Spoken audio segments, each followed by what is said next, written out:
Hello and welcome. Thank you for tuning in to the replay of Centered in the Storm, Navigating Chaos with Calm and Resilience. I'm Shanta Jackson, founder and chief executive associate of Cause Engagement Associates, or CEA, and we're glad you're taking the time to engage with this important conversation.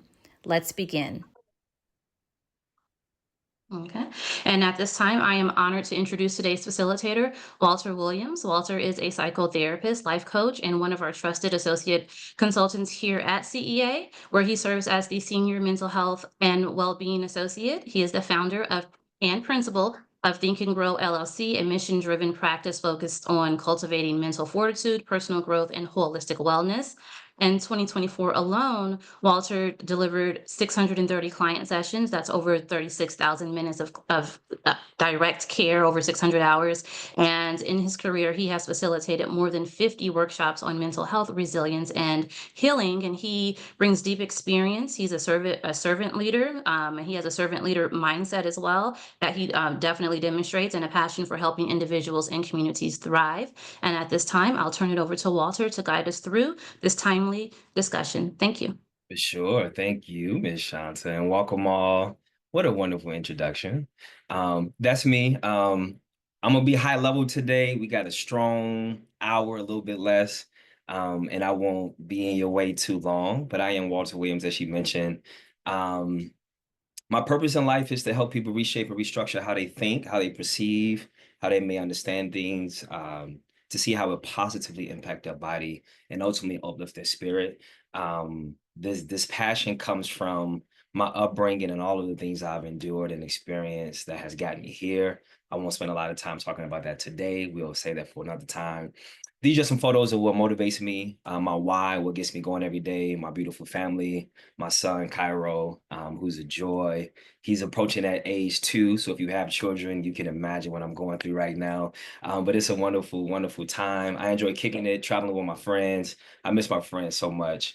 You know, being a father keep you busy. I enjoy traveling, seeing the world, being in community. I love to serve and give back. I do consider myself a servant leader, as Shanta mentioned, in any capacity that I can. I believe that I'm a vessel, and I'm just here to serve my purpose. And I hope to do that here for you today.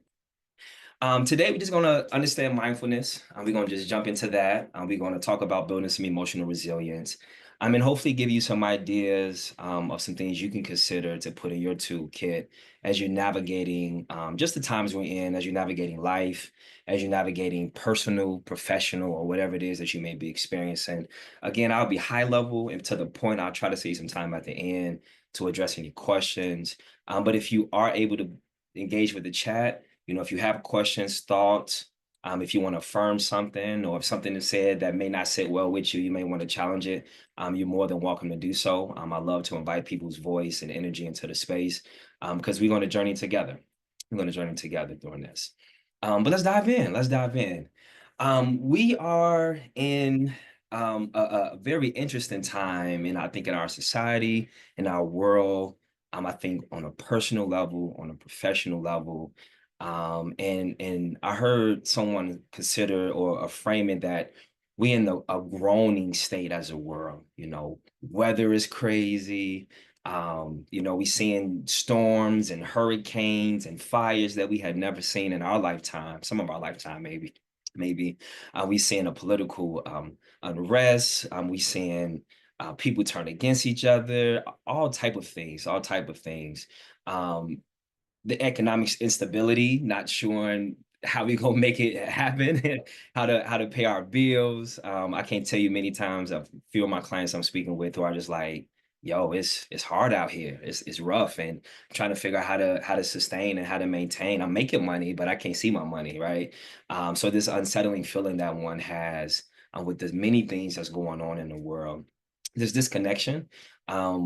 I often hear a lot of people say, I'm around people, but in my settings or in a group, I feel lonely. Loneliness, in my mind, to keep it simple, is just feeling disconnected, which is quite interesting, right? How can we feel disconnected in a room full of people? I do think we are in a time in our life of what I call artificial connection, where you feel like you know somebody because you see their reel or because you like a photo or they give you a behind the scenes look. So it almost feels as if we're keeping up with folks or know what folks are doing.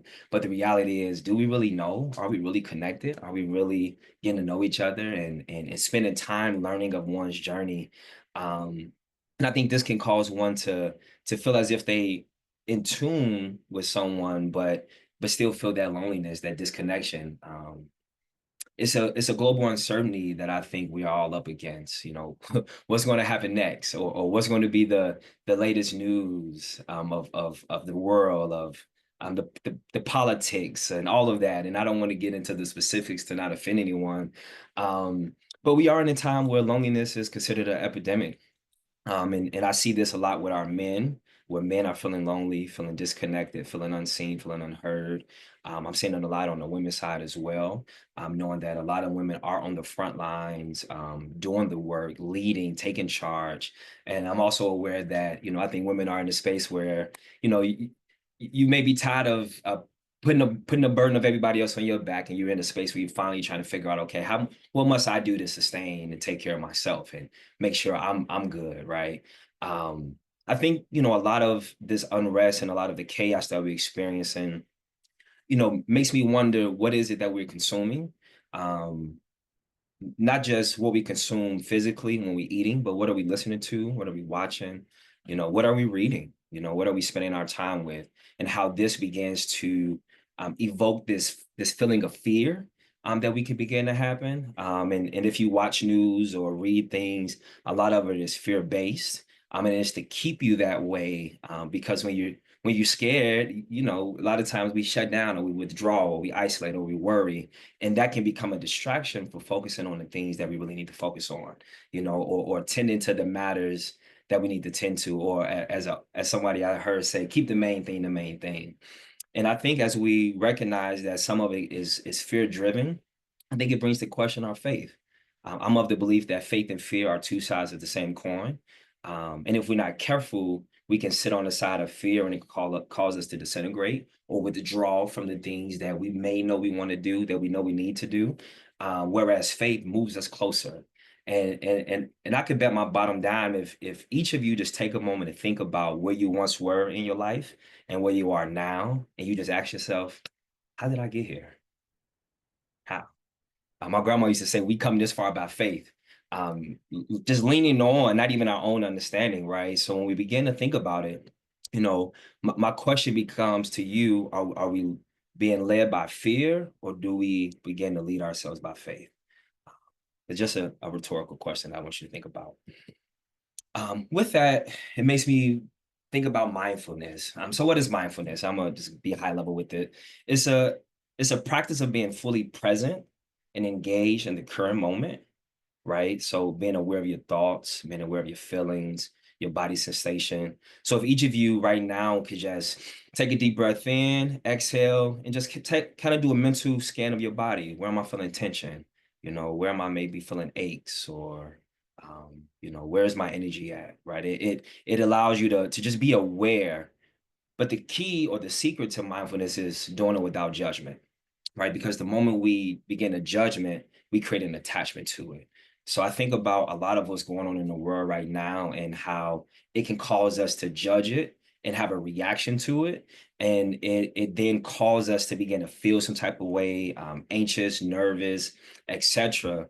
But when we're mindful, we just observing, we just taking it in. It's like just taking a stroll through nature or taking a walk around your block and just observing the trees and listening to the birds, and you feel the wind and you're just get in a state of gratefulness and gratitude to be like, wow, right? Look at the creation, look at the world around us.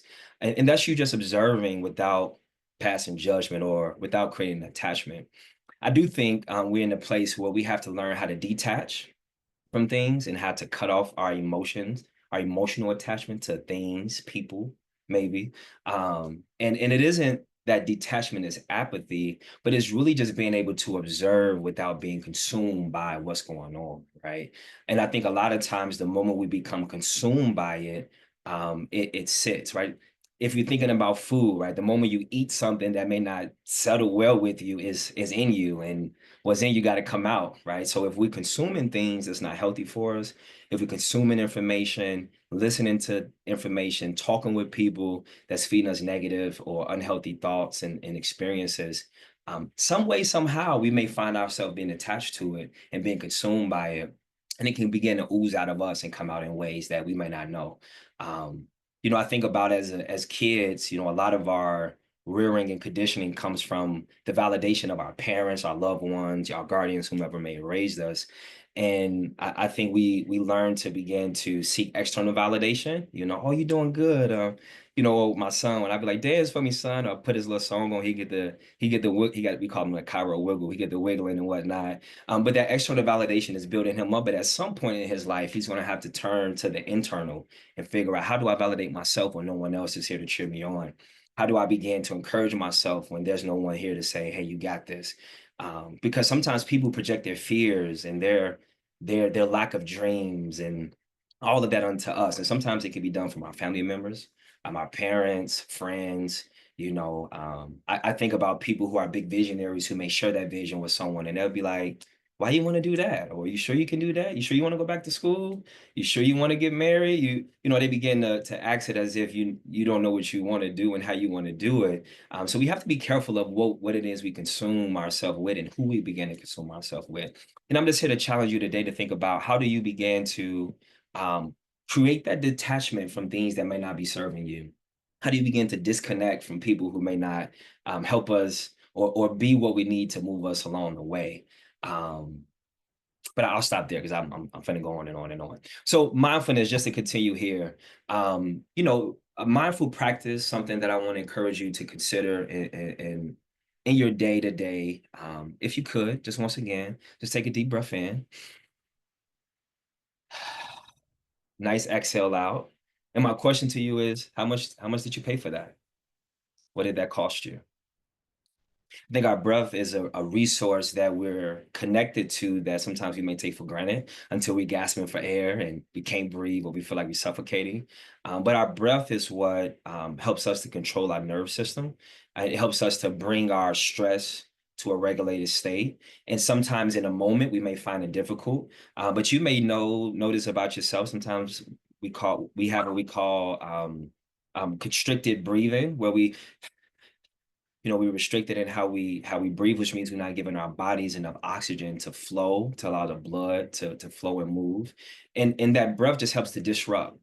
It may not help us to get to a state of regulation right away, but the more we practice it, the more that we sit with it, the more we begin to be connected to it. Same with body scan, right? Mindfulness is, again, being aware of what's happening to your body, but not being attached to it, right? Just taking awareness. Okay, I'm noticing that I got some tension in my back. What do I do with that? Okay, let me relax. Let me release that tension so that I can remain present, right? It is, once you notice it, is doing something about it. So again, just being aware, and then thought observation, right? We call it metacognition, where you think about what you think about.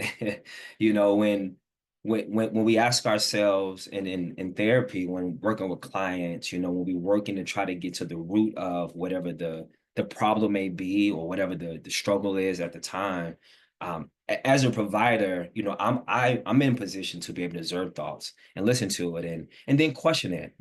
Why do you think that? What makes you feel that way? What about that situation is triggering you? Right. And if you have things in your life that you may be experiencing, if you have moments that you're confused about, if you have what we call a roadblock that we can't seem to get over, the question that you have to ask yourself is why?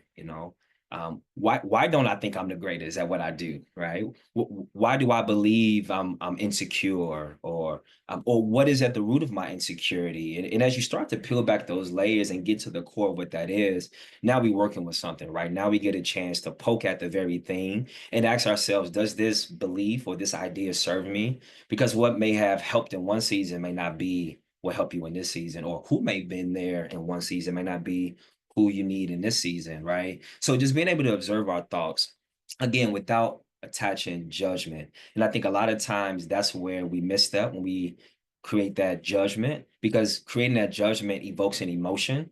And if we're not careful, our emotions can be sending us a signal or a message that may not be necessarily true.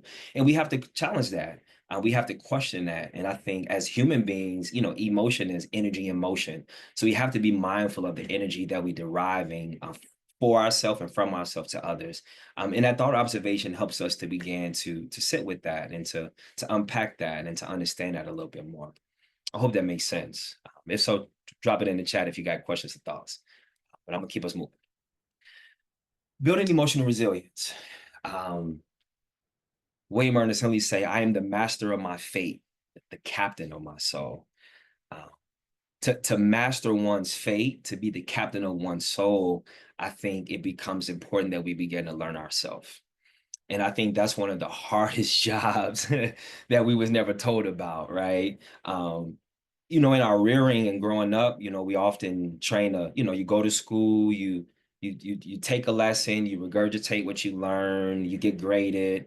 But how to memorize and respond and to get the external validation. But it's not often we taught how to master ourselves, how to um sit with ourselves, how to be with ourselves, and unlearning beliefs and thoughts and behavior that we thought may have been true, that may have been applicable at a point in our lives, and having to unprogram and reprogram what we need at this point in our lives. Because what got you here may not be what gets you there. So mastering our emotions helps us to be able to respond more with intention than reaction. I mean, and I'll talk a little bit about that in the next slide. But mastering your emotion puts you in control, right, and not allow your emotions to control you. And sometimes, if we're not careful, our emotions can control us and have us in a position where we're all over the place, don't feel stable, etc. However, mastering ourselves puts us in a driver's seat to say, okay, um, I feel depressed, but I'm not depressed, right? I am not depressed, right? Because I am not depressed takes on the identity of depression. Feeling depressed is just a feeling, which means it's going to come, it's going to go. And not identifying with that as a part of your identity helps us to be able to navigate it and work through it, right? I feel anxious, but I'm not anxious. I don't identify as being anxious, but I feel it. Like I'm anxious right now talking in front of y'all, but I recognize it's just a feeling that comes and it passes. So as we continue to think about mastering our emotions, the question is, what emotions are in charge of you? And what emotions must you get in charge of? Anger is something that I work with a lot of my men on, and I never consider anger as a bad thing, because anger isn't always bad. Usually when we angry is because a need of ours isn't being met. And the question is, what need needs to be met in order to poke at that anger? But the challenge that I'm often presenting in with is, how do you control your anger? How do you manage that? And how do you be productive with it, right? Where it's not causing you to react in a way and can lead to more harm, but allows you to respond, right? Uh, when we're talking about emotional resilience, it goes to that the clarification of what's within our control versus what's not within our control. I think we are in the times where a lot of things are just really beyond our control. It's just beyond our control. And I think we want to control the things that we can't control. And when we feel like we can't, it can bring up this feeling of helplessness. It can bring up this feeling of hopelessness. And I think it causes our energy to go outward, and it can be very exhausting, when in fact I think we have to figure out, how do we retain our energy for what we are and for what we need to do. Because some of the things that we might be concerned about is nothing we can do, and it's becoming a distraction from what really needs your focus: your health, your finances, your family, your business, showing up for your tribe, whatever that may be.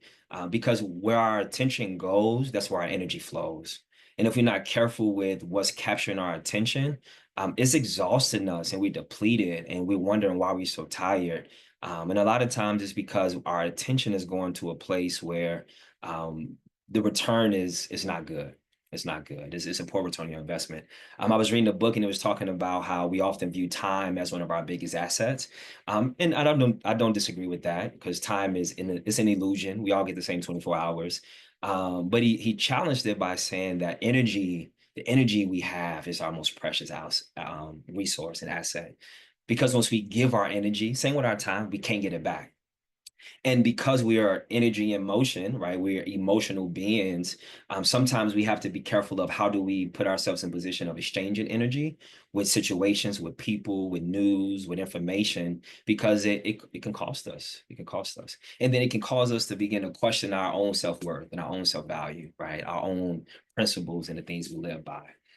So being able to distinguish what's within your control versus what's not within your control, right? And being mindful of where your energy goes. And if we can retain our energy for the things that matter most, which is ourself, which I call the inside out approach, where when you can get yourself together, when you can give yourself a moment to reset, to hype yourself up, it allows you to go into the world, and as things come your way, it allows you to manage those things.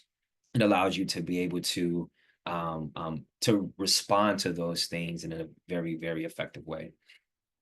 Identify attachments, right? What are you holding on to that's no longer serving you? Who are you holding on to that's no longer serving you? What beliefs are you holding on to that's no longer serving you? What affirmations are you attached to, or holding on to that's no longer serving you? I think it's important that we begin to identify, what, again, thinking about our energy, where have we placed our energy, right? In what direction have we put it? And thinking about how much it has caused us to miss out on things of self-discovery, how it has caused us to miss out on opportunities, what I call missed opportunities of checking our blind spots, And I think being in community becomes one way that we can do that. When you have a loved one or have someone who can challenge you and invite you to think about, with your shortcomings, but in a healthy way, right? In a productive way, in a loving way, where you don't feel like you're being criticized, but you're being gently redirected. But identifying our attachments, I think, is so important. We were doing a webinar yesterday about grief and loss and people living with cardiovascular matters and whatnot. And as someone who has lost many family members to congestive heart failure, when my folks transitioned, the question I had to ask myself, do do I die because they've transitioned? And I know that's like a big question, but that's a question I had to sit with. Like, okay, I've been blessed to wake up the next day. I still got breath in my body. I still have activities in my limbs. I'm still in my right mind. So must I now, speed up my death because it's going to happen. It's inevitable, because of the situation that or the reality that I have found myself in. And that was something that I had to come to grips with early on. And the other question I had to begin to ask myself of what needed to be laid to rest now that some of my loved ones has transitioned. Some resentment, some regret, conversations that made them go as well as I wanted them to, situations that didn't turn out how I may have wanted them to turn out. So what is it that I needed to detach from, and grieve, right? Because grief looks different, it feels different for all, and I think once we can recognize that some of what we experience in this grief, it gives us permission to feel. And I think we're in a culture now where it's like 3 easy steps to do this, 7 easy steps to do that, and the reality is there's no easy steps to do anything.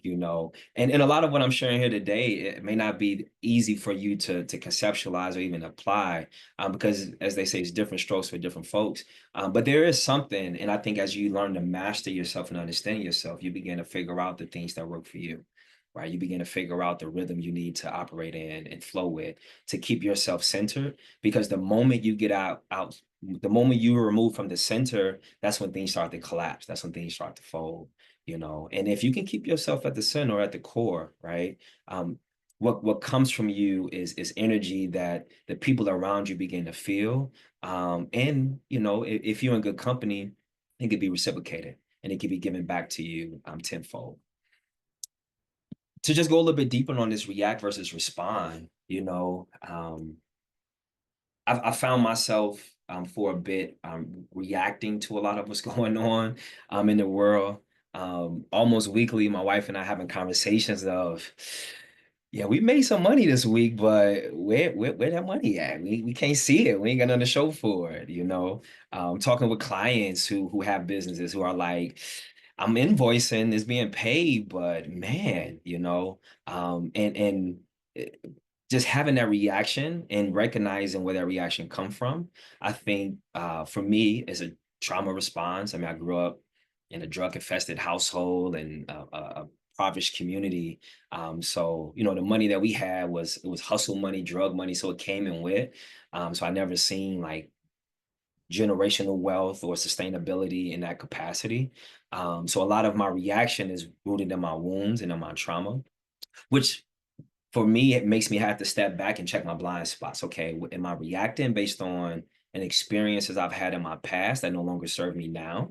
Because I'm no longer in that situation, thankfully. And how do I shift to a sense of response of, okay, maybe it's a budgeting thing I need to be a little bit better at, right? Maybe it's sitting with my numbers a little bit more. Maybe it's cutting some things back that I may have overcommitted to financially. Maybe it's finding a way to increase my income so that I'm not worried and stressed about whatever it is that may become. So being able to recognize the trigger, it helps us to challenge any situation that arises. And again, I just go back to being able to check our blind spots. Being able to check our blind spots. So knowing the things that can trigger you can keep you from reacting and allows you to respond. Responding is taking a moment, breathing, thinking about it, and then having an intentional follow up to whatever it is being said. Um, I'm guilty. You know, as a clinician, as a provider, as someone who in this work and teaches this work, I fall short. And sometimes when my wife and I may have a debate on something, I may find myself reacting or going tit for tat. And sometimes it's really just my reflexes, or me being defensive right away because I'm trying to be right. And it's not always about being right, it's about being together. And sometimes being right can cause us to be at odds with each other, which means somebody has to lose, somebody has to win. And the reality is, if she lose, I lose. If she win, I win. So it's always us versus the problem. So being able to check those blind spots of, okay, why am I reacting, why am I being defensive, so that I don't disrupt and cause more harm or more damage in our relationship. And now we have another problem on top of whatever the issue is that we may be sorting out. This is a concept I teach to a lot of the men I work with, because sometimes, you know, as a man, we like, man, you say something to me, I'm like, what's up, or we react, and then sometimes that reaction can cost us our life, cost us our freedom, and if we can learn how to just slow down and respond, if you think my glass is ugly, a response would be like, why do they think my glass is ugly? Do I think they're ugly? I like them. I can see, which automatically allows me to detach from what it is that you may think of me and allows me to sit with that for myself. Do we have any questions or anything that popped up? I know I'm just rolling right now. Yes, we actually do. So, Okay, Asia go would ahead. like to Yes, Asia would like to know, is the evidence of responding versus reacting the absence of strong emotion? Question. I don't think it's an action of strong emotion. I think it's being able to manage our emotions and be in control of the emotions, because we're going to feel, but it's what we do with that feeling that matters. Because if we're not careful, we can displace that feeling on the wrong person or in the wrong place, and I think it can cause more harm. But no, I don't think it's an absence of strong emotions, because Okay. we gonna feel how we feel. We gonna feel how we feel. Hopefully that answers your question. Did that answer your question, Asia?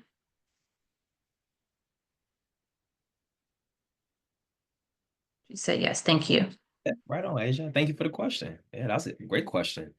Because we can have some strong emotions and some strong feelings and some strong reactions to things. And I think not acknowledging how we feel is a disservice to ourselves. It's like being in denial.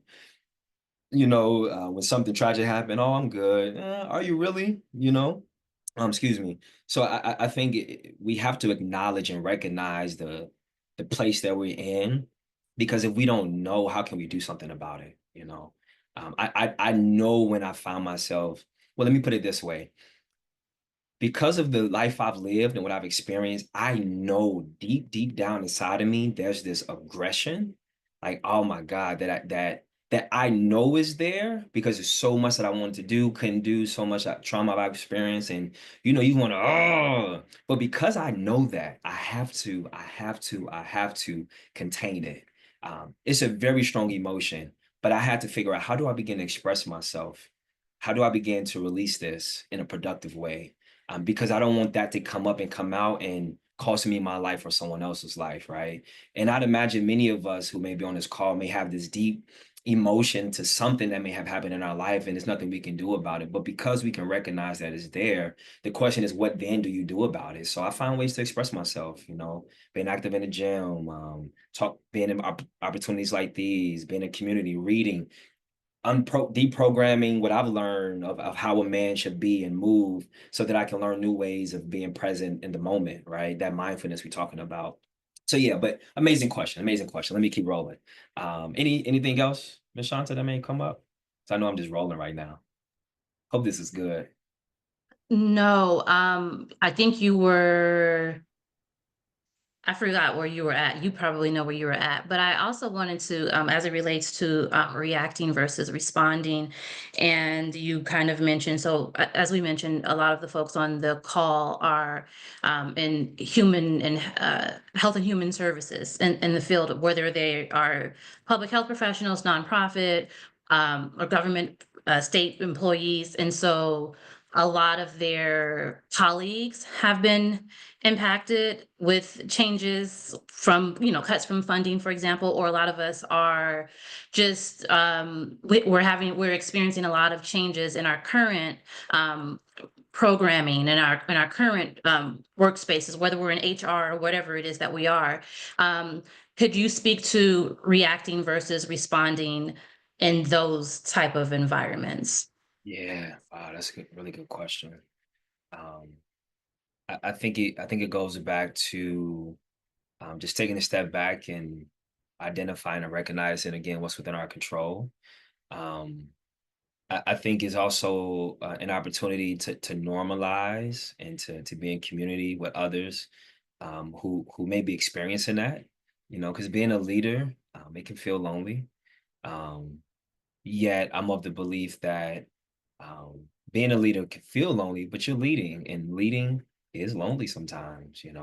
If you're out on the front line, if you're the one that's making a decision, and I recognize that decision fatigue is real. Um, so I think shifting back to what it is that we can control, one, I think being able to have that heart to heart and to get off our high horse and meet people where they are. I think sometimes in positions of authority, folks can feel intimidated or be intimidated or may think that we don't go through things too. I usually have clients who think that I didn't have hardships. I'm like, what makes you think that? Like, I'm human like you. But I think as you begin to self-disclose and create a sense of normalcy of, hey, here's what I'm experiencing, or here's how I'm impacted as well, though it may not undo the situation or the reality that we're in, but it's like, okay, I'm not the only one, right? And that becomes the power of support groups, like we was talking about, being in community with others who may have shared experiences. I think helps us to begin to learn how we develop the resiliency, learn how to respond to these situations and not react. Because the moment we begin to react, we start to lose control. And I argue that we don't necessarily lose control; we have to choose control. So how we choose to think about it, how we choose to perceive it, how we choose to let it sit with our spirit, I think becomes ever more important. Um, yeah, those are my thoughts on that, and hopefully that answers your question or give some perspective to that. Okay, hearing none, I'll keep rolling.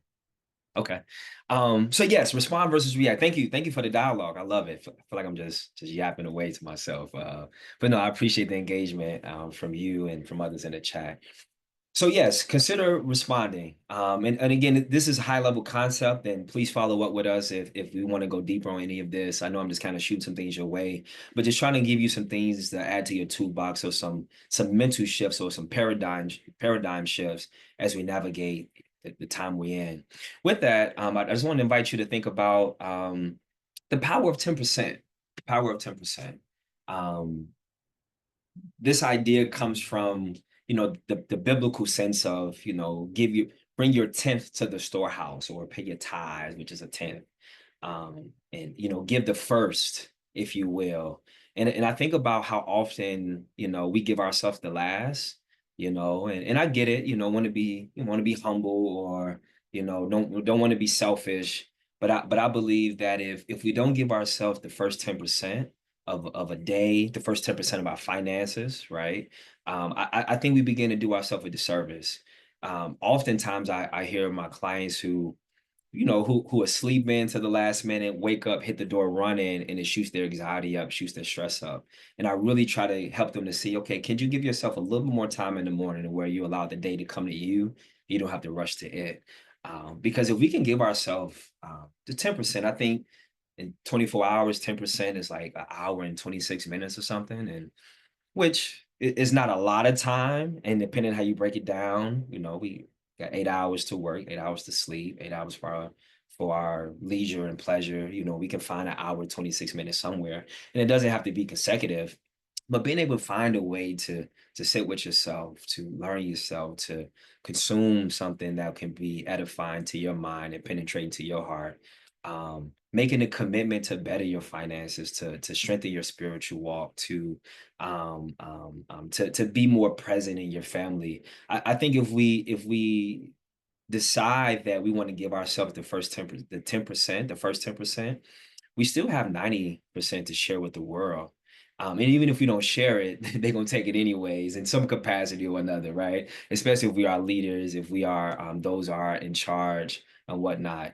Um, and I think that 10% can be something that we do small, right? We don't have to bite off more than we need to chew immediately. But sometimes just creating just small steps, right? If you're someone who want to just spend a little bit more time in the morning, right? If you get up at 6, could you get up at 5:50, right? Just to give yourself a moment to catch your breath, to feel, to meditate, to be grateful, to set your intentions mentally for the day. If you're someone who's active in the morning, could you take that time to take a walk, hit the gym, do a stretch, do a yoga, release something? I don't know. Something small, I think is just so important before we rush to give ourselves to the world, that we figure out how do we retain a piece of ourselves for us. Because again, the world's gonna take it, and if we don't have healthy boundaries, people treat us how they want to treat us, right? So boundaries become something that becomes ever more important. And learning how to be consistent, right? Not necessarily intense. I remember in college it was like no days off. Let's go, let's grind, let's grind. And burnout happened fast, exhaustion happened, your stress levels increase. But if you can begin to just start small and be consistent with the small things, uh, waking up at 5:50 for the week, right? You may not be able to do it, or waking up at 5:50 twice out the week, whatever it is, right? And I think it's important that we try not to bite off more than we can chew. So I think sometimes if we zoom out so fast, it can be overwhelming.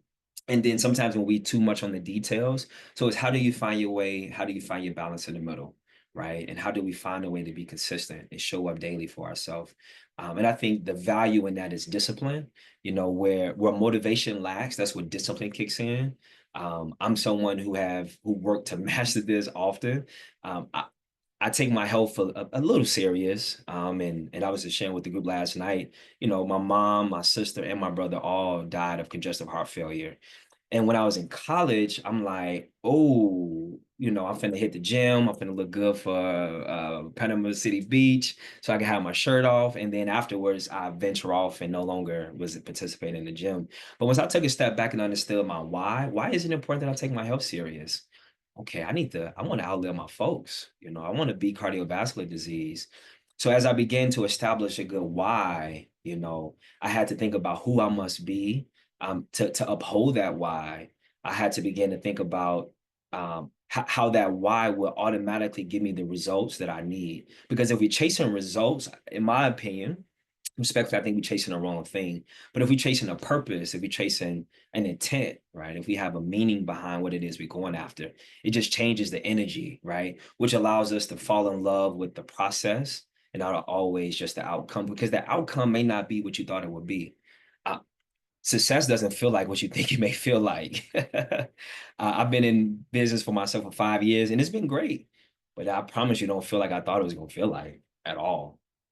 When you're looking at your numbers, when you're worried about is these checks going to clear for this, it creates a whole nother thing. And if you're someone who's on an entrepreneurship journey, I'm just here to give you that warning, not to discourage you, but just to let you know once you arrive to that state, you will have a moment to feel it, but then you at level one of a new dimension, right? And each time we enter a new dimension, we start on level one again.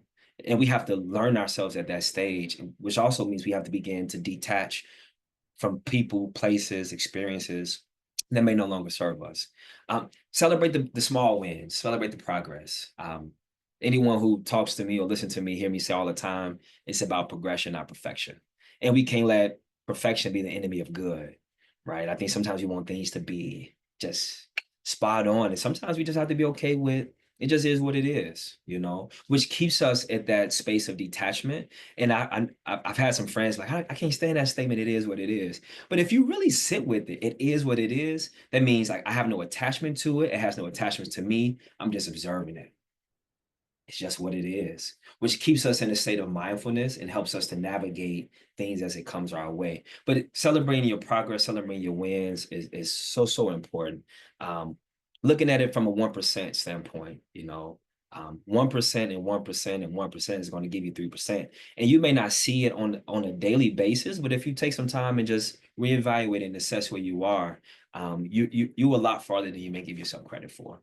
You're a lot farther than you may think. So just some ideas to share with you as we start to think about how do we put things in our toolbox? How do we begin to develop strategies and skills? Here's just some ideas that I'm sharing with you here today. If you're not familiar, if you are familiar with it or unfamiliar with it, writing is I think is a lost art. Because we have AI, we don't have to type a full word. We can just type a word, then it'll autocorrect and get it right for us. But there's something cathartic about writing. It's something releasing about it. It's something that can allow our allow us to express what's on our mind in a raw, unapologetic way. Writing becomes one of the highest elevation of thought because now you get a chance to see, like, man, I'm thinking about that, right? But I want to encourage you to write a letter to the future, to your future self.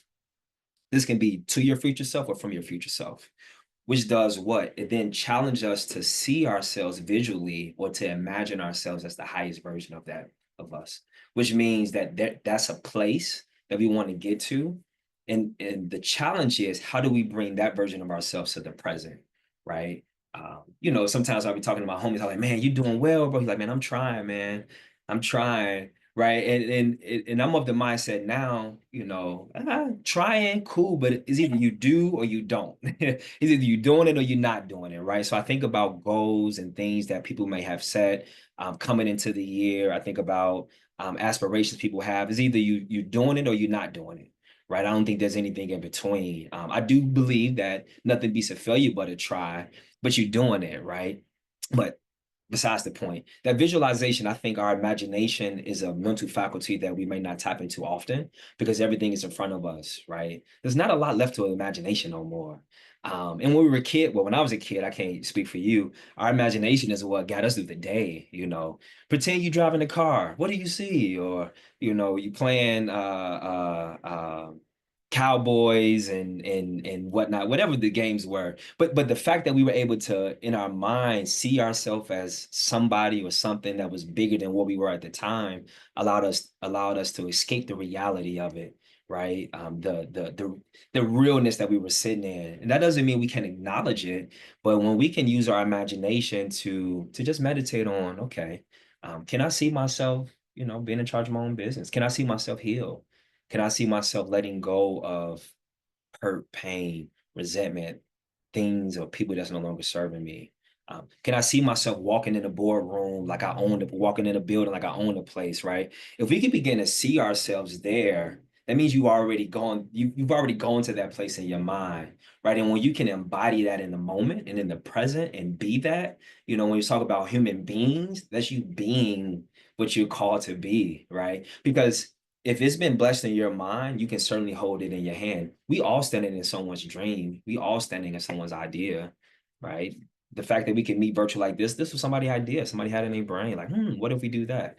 Uh, think about the dreams you're standing in. Think about the ideas you've had. Think about the ones that you would love to see and begin to embody that and be that. So writing this letter to our future self from or to gives us a projection of that version of ourselves that we want to be and aspire to be. And I think it helps us to carry on, right? Because now it becomes I'm being a higher version of myself, which means I have to detach from a version of myself that may not serve me in the space. Get your house in order. That's something my grandma used to say. Well, you better get your house in order. You don't know. But that's just aligning yourself spiritually, whatever that is for you, emotionally, financially, physically.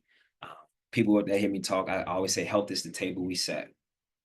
If our health is unstable, if the four legs of a table is unstable, anything that sits on that table is liable to fall. So if we can't set our table, if we don't have a strong table, how can we carry the burdens of life? How can we manage the things that's coming at us? How can we show up for the people that count on us the most? How can we be effective at the work that we do? So again, that 10%, getting your house in order first, taking care of you first, knowing that as you take care of you, you then have the strength to show up for other people in the whole space for other people in the way that you need to. So some more ideas. Box breathing again helps us to connect to that breath. We call it box breathing. Inhale for a count, hold it, and you exhale and you hold for four. If you're comfortable giving that a try now, please do so. Where you can connect with your breath. Release journaling. Um, I suggest to my clients often that sometimes you gotta write out what you really, really, really want to say, or you have to write the email you really want to say before you say it or have to wordsmith it. But sometimes release journey allows us to symbolically begin to let go of things, release things or experiences without feeling attached to it, right? And it can become a ritualistic thing. When my parents passed away, something I had to do, I had to write letters of forgiveness because I was carrying a lot of hurt from the things that they neglected me on and their shortcomings. So I had to write letters of forgiveness. I had to write letters in multiple letters because things were coming up that I hadn't even thought about. But being able to purge in that way helped me to release and to find myself and to forgive them because they're not here to defend themselves. And not forgiving is like me holding on to a hot rock. I'm burning, right? Movement break.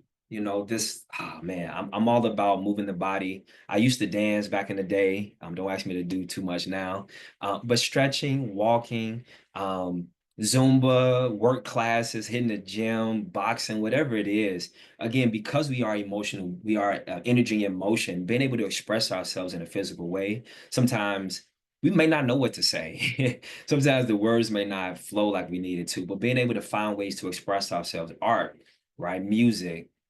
It helps us to honor those parts of us that need that release, so that we can continue to make room for new ideas and new perspectives along the way. And then the last thing I'll say, and then we'll try to have a few moments for questions or comments. Just choose one practice that you may want to hold on to. If something that was said that resonate with you, just give it a try and do it. Right, commit to it for a week or maybe a few days. Just track how it's going for you, and it's not to be critical of yourself or hard on yourself, but it helps you to assess. Okay, I'm here today. I was there next week. I was there the week after. Now I'm back here. What must I do to adjust, right? It's all about resetting the mind, right? Being transformed by renewing your mind.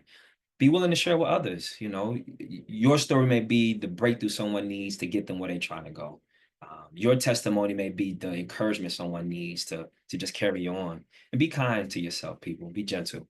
And we have to ask ourselves, do I want to be the victim or the victor, right? Um, is it a will or a want? None of us are short of want, but it's will, right? Will you show up for yourself? Will you do the things that you know you need to do for yourself? And will you continue to operate from a space of creativity, which pushes against competition? Being competitive, it causes some friction, right? But when I'm creative, it ain't got nothing to do with you. This is me learning how to better myself and big up myself, right? So being able to shift our minds to being victorious, to being creative, to having a strong willpower, I think helps us to manage the chaos that we will often find ourselves in. But I do believe that this too shall pass. So I'll pause there to see if we have any questions, comments, or pushbacks before we have to wrap up. So I want to talk some more, but I'm gonna stop. You muted, Shanta. Yes, we do have some comments in the chat.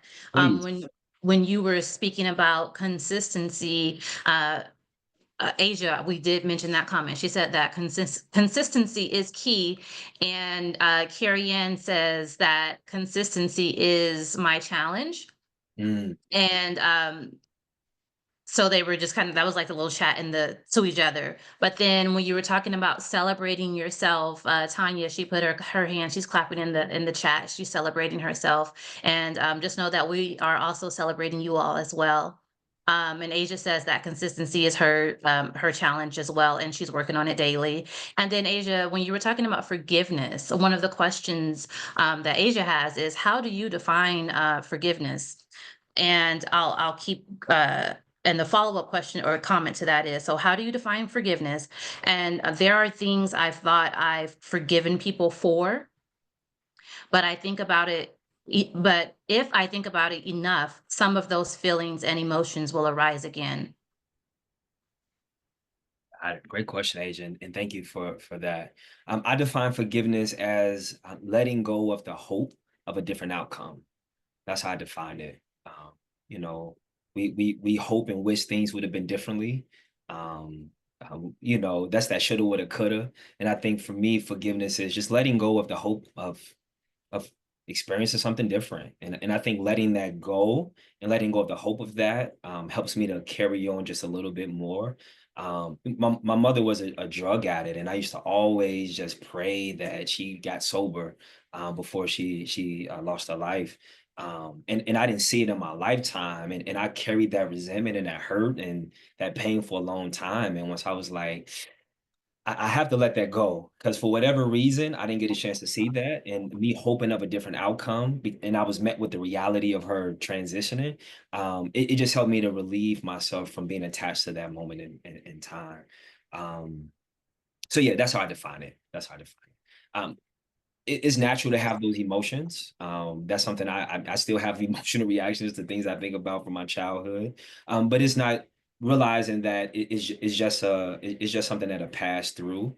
I'm not trying to suppress the emotion because when we suppress it, somehow it comes out in other forms of fashion if you're not careful. But being able to recognize, like, okay, I'm still that's still a sore subject. That's still a wound for me. But that's not going to break me. That's not going to stop me from being present in the moment. Hope that answer your question, Agent. Amazing question. Yes, thank you. And if you don't mind, I actually don't leave everyone, not yet. We still have you for 3 more minutes, but you can scan the QR code to stay in contact with Walter. As I mentioned, in addition to being an associate consultant with CEA, and we offer more like high level, larger programming, Walter is also a life coach, and he provides one-on-one services. So you can scan that QR code to stay in contact with him individually. Walter, if you don't mind, stop sharing your screen, and so I can wrap up. In addition to, so speaking in my response, I think as it relates to forgiveness, what do you think about the? Well, I'm not going to ask you a question because of the time, but I'll just add that also for me, I find not having expectations. Mm, I think yeah. sometimes when we have expectations for how people should, or, we're projecting on others how they should respond, how what they should have done, this and that, it's because we haven't let go of that, or face the reality that we were expecting something that probably we shouldn't have been expecting in the first place, so or just not having expectations with, and this goes, I guess, back to being mindful and just kind of like acknowledging where you're at without judgment. So even expectation, I could put that in that category. It's not that you're not expecting anything because you don't have faith or trust in someone or something or yourself. It's just not having expectations because you're accepting things and people for who they are and you're meeting people where they're at. Yeah, that's it. That's it. I love Yeah. it. Well said. I won't. Yes. That- Okay. And so In the chat, I did provide the link to the evaluation survey. I will also email it to you all if you don't have time to complete it now. As it relates to the recording, yes, we will share the recording with attendees and the slides as well. Just give us some time on the recording, because I really like to release it in our newsletter. The recording, it'll be available on our YouTube page, but I'll definitely share the slides as well. And on the survey, you have the opportunity to share your interest if if you're interested in learning about um, our wellness programming, or even just more so us learning about what your needs and your priorities are. Melanie says, Walter, that this is very relevant and informative. This was a very relevant and informative presentation. Thank you. Asia says, thank you, Walter. Great session and information. And Karen says, thank you. Great job. So everyone, thank you You, so much for joining us. Be intentional. Be present, be mindful, and thank you all. yes, yes, thank you. Enjoy the rest of your day, folks. Appreciate y'all tuning in. Yes, so we do have a newsletter. You can subscribe to our newsletter on our website at causeengagement.com. And then also